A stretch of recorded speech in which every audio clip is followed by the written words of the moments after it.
Dalam waktu 2 bulan terakhir ini, terjadi peningkatan kasus meninggalnya anak yang disebabkan oleh penyakit gagal ginjal akut. Dan untuk meningkatkan kewaspadaan dan sebagai antisipasi pencegahan, Kemenkes telah mengeluarkan instruksi kepada para tenaga kesehatan untuk tidak meresepkan dulu obat-obatan dalam sediaan cair atau sirup. Begitu juga dengan seluruh apotek yang ada di Indonesia, sampai hasil penelusuran dan penelitian tuntas. Nah, kira-kira apa sih penyebab dari penyakit gagal ginjal akut ini?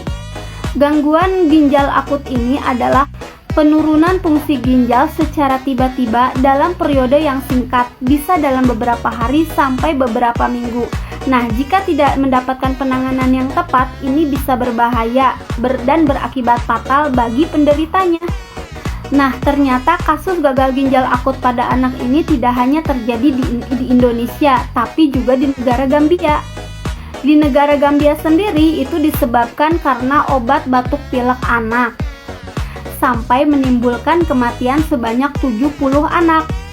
Nah, pertanyaannya, apakah kasus yang terjadi di Indonesia ini sama dengan kasus yang terjadi di Gambia?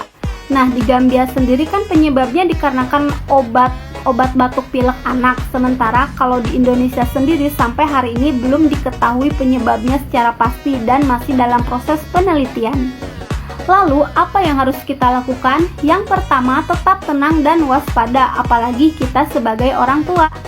Yang kedua, kenali gejala jika anak sakit seperti diare, mual, muntah, demam, batuk, dan pilek. Yang ketiga, yang paling penting adalah perhatikan urin. Jika dalam waktu 24 jam urin berkurang atau sedikit atau tidak ada urin sama sekali dalam waktu 6-8 jam, segera bawa anak ke rumah sakit. Jangan ditunda lagi. Semoga bermanfaat.